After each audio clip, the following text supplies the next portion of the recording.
Hello everybody, I'm Bear Skills. Welcome back to the channel, and welcome back to Century Age of Ashes. So I'm back here again, and in this video, I'm going to try and bring you guys some more class-specific tips and tricks that might help you guys not only decide which class you'd prefer to play, but also might give you some strategies and insight as to what you might want to do as the class and the mindset you want to have while playing such class.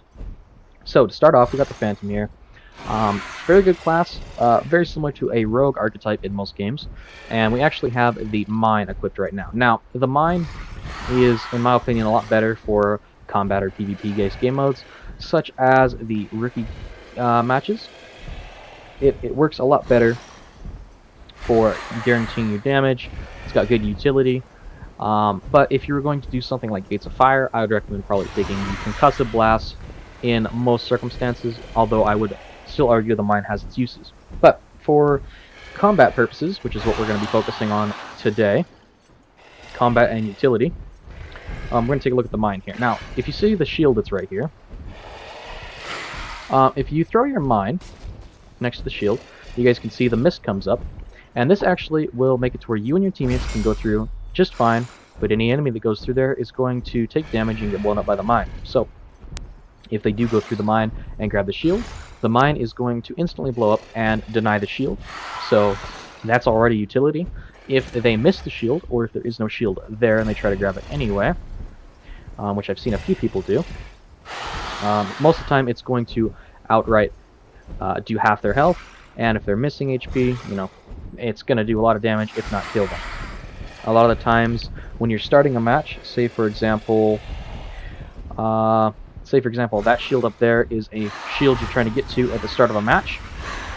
You're trying to get there, you got an enemy going there, you can throw your mine, grab shield, and if the enemy flies past there and they don't immediately turn away, they're going to end up flying through your mine and taking quite a bit of damage, which either means they don't get the shield that they picked up, or it means you're going to get the shield and they're going to take damage, or the worst case scenario, and still yet a win for you, is they're going to just turn around and fly the other direction, which means you still get the shield, and they didn't, so you're still denying them shield, and basically guaranteeing that you're getting it. So really useful all in all. Now if you want to take a look at the Mystic Shroud ability, you go invisible. Now this will allow you to not be targeted, you can use it to get away. Now people still can see the shimmer of your character and your dragon while you're flying through the air. It is there. It's hard to see with everything moving as fast as it does in this game, so most people aren't going to pick up on it, but better players will eventually be able to track you, so keep that in mind. Generally, I would use this ability to get the jump on players with low health, or I would use it to escape situations where you have multiple people on you at the same time and you want to get away from them. Very good for either situation. The mindset I would say you'd want to have with the Phantom is you want to be looking for people that are on low health and trying to finish them off, and going around whenever your mines are off cooldown and setting them on any shields that there are. And you can actually stack 2 mines on top of each other, or have multiple mines set around the map, and say there's a shield that the enemies tend to gravitate towards getting, you could put 2 mines there, and if they fly through, if they don't have a shield, pretty good chances they're going to die. Now another thing you can use the mines for, which is quite useful actually, is you can use them. So if we come through here, I will show you guys what I mean. So if you throw a mine there, and say you're down here and you know your mine's there, or you know a teammate's mine is even there, you can use it with a teammate's mine as well, and you're flying here, you got an enemy right behind you, you're flying through, and you go through, your enemy's not going to have a lot of time to react to not go through there. So that can be very problematic for them, and most of the time they're going to end up flying straight through it, doing a lot of damage, taking away their shield, or straight up killing them if they're low on any HP. So really good. A bonus tip for you guys: synergy works really well. Phantoms and Wind Guards work really well together, because the Wind Guard can use their smoke ability, if they choose that, along with your mine ability to cloak your mine. They can throw their smoke over your mine, say over a shield, and a lot of enemies are not going to really be too worried about the poisonous gas. Some will avoid it at all costs, but some, probably more experienced players, I would say, are probably going to be okay with flying through it to grab a shield, because generally it's going to be worth it in most circumstances. But if you have a mine or even 2 mines set on a shield, and your Wind Guard teammate uses their smoke over that and kind of close it. They're not going to be able to really tell because they're going to see the smoke. They're not going to see the mine as easily, and generally it can be a pretty nasty combination that gets some damage with the poison and then finishes them off with the mine. So really, really good synergy with those 2 classes. So we're going to move on over to the Wind Guard. And Wind Guard has the Concussive Blast, same as the Phantom. Like I said, good for the Gates of Fire game mode, but more of a PvP or combat-based area. I would recommend taking the Smoke,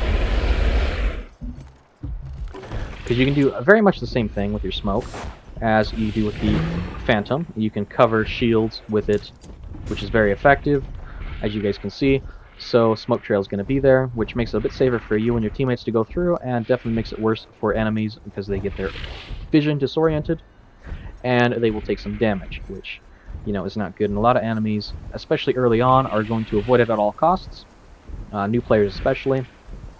More experienced players are probably going to fly through it to get the shield anyway, because generally that's worth doing, but it still can be useful. Now, if you can also use it on geysers, so if the enemy team is using a lot of geysers, something you can do to help is this geyser here. You can activate your smoke, you can go through, and boom. Most of that, if not all of that, is going to be covered in smoke, which is going to help you and your teammates if you want to go through that geyser.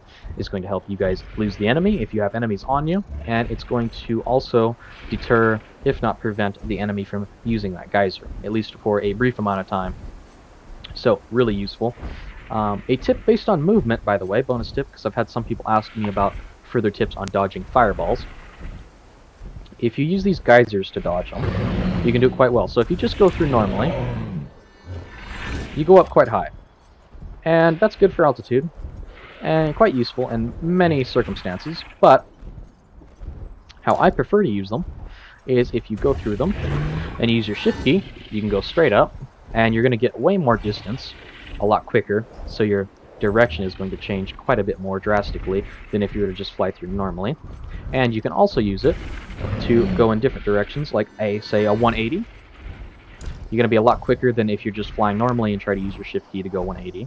So really good for directional turns as well as an altitude boost. Something that is really useful for dodging fireballs is going through and using your shift key to go straight up. Most of the time your directional change straight up is going to be so fast that most fireballs are going to go right under you and miss entirely. And you can go any direction you wish. But I'd recommend when you go to direction, use a shift key so you can get a better. And if you really want to add to it, you can use a geyser, like so, shift key, and then boost again. So really, really useful to keep in mind. Always want to make sure that you know where the geysers are on the map, and always never be too far from them if you can help it. And another tip I have that I did cover in the last one, which is more of a general tip, always make sure you have stamina. Always. I'm not seeing people go through the rifts enough. Even I don't do it enough. You want to make sure you have stamina all the time, because it's very important to be able to boost in this game to dodge fireballs and to just get around quickly to help finish somebody off or get to a teammate. Now, the main ability of the Wind Guard is the Salvation Surge, which, if you use it, you boost towards your ally, and you give them 50 shield, you get 50 shield, and you'll also heal them for a small amount. Really useful to start a match once you have this. If your teammate is going for a shield and you see that their enemy's heading towards them and that shield as well, you can use this to not only get to your teammate a little bit quicker, you'll get yourself shield for the fight, you'll get your teammate shield for the fight, and it will heal them if they're missing any HP, which can help them win the fight and not die as quickly. Something else, if your teammates are low on health, you can use it to heal them a little bit, give them some shield. If they're in combat and being chased by people, you can use it to get a little bit closer to them, help bridge that gap, as well as give them some extra shield and health to survive. So your mindset as the Wind Guard is you're going to want to keep an eye on where your teammates are at, keep an eye on their health bars, keep an eye on what the enemies are doing, if they're chasing your teammates, if your teammates are chasing the enemies. And at the start of the match, it can be really useful to use Salvation Surge to help with the first fight that usually happens over the shields, because everyone's trying to get shields early most of the time, so that can help you quite often with that. So that's going to do it for the Wind Guard. Now, if we move over to the Marauder, you have Gust and you have Frost Bolts. Frost Bolts is more of an offensive tool. It can be really good, as you guys can read there. It releases 3 frozen projectiles, causing high shield damage, and reduces a shieldless enemy's ability to steer. This is quite a drastic reduce on their ability to steer. Makes it a lot easier to track them and hunt them down and finish them off. So it is a good ability. Don't use it too close to them, because it does shoot all frost bolts out at once, and they're not quite as accurate as a fireball at close range. You're better off to use them at long range. Use those and then start using your fireballs as you move a little bit closer, I would say, is the proper way to use them. But other than doing a challenge or anything like that, I would always recommend taking Gust for the most part. Now, I can't really showcase it much here, because there are no enemies to actually shoot fireballs at us, but you have 2 charges with Gust, and whenever you use them, it starts recharging. You can have a max of 2 charges, and you can use them both right away if you want. You can use one, save the other, and the other one will recharge over it. So generally, it's an ability you're going to have consistently and constantly, which is super good. Every fireball you do deflect using this will give you back 1 crystal, I believe, in stamina, which is really good. So think of this character as more of a harassment character that's going to be going around doing some damage, maybe finish some people off, weaken some people that are at full health, take away some shields, you know, kind of get their attention, get their aggro, and they're going to come after you. And while they're coming after you using fireballs, you use your movement and use your Gust to deny their fireballs from hitting you, while your teammates come from behind and finish them off. So think of this as more of a tank character, like a tank archetype, but think of it as more of a dodging tank. You know, takes the aggro, takes the attention, takes the damage, but just denies it instead of outright takes it, because the Marauder does not actually have more HP than the other classes. I want to clarify that. When I say tank, it does not mean they have more HP. It just means they have the ability to deny more damage than the other classes do. Also, in terms of Hunter's Mark, if we can find the enemy through here, I will showcase that for you guys.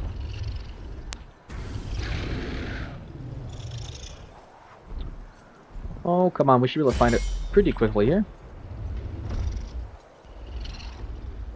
He's usually here somewhere. I know there's the main dragon that is orange and flying around, but I want to showcase it on the regular enemy. There he is. So, we're going to let him get a little bit ahead of us. Lock on, and we use Hunter's Mark. So, that will allow us to use infinite fireballs that do way less damage, but they have slightly better tracking, and you have infinite amounts of them. So, really useful for finishing off low health targets, in my opinion. It's not as good for high health, full health targets that have shields, all that kind of stuff. I use it more as a tool to finish low health people off. And as I'm sure you guys know, when you finish somebody off, that is going to usually aggravate them. And if you do it multiple times, they're usually going to come towards you, which fits the harassment role, which gets them to come after you. And then you can use your Gust and your movement and mobility to actually dodge projectiles and let your teammates get some work in on them. Also, if you use Hunter's Mark, if you want to cancel it, double tap the ability button, and that will cancel at any point in time.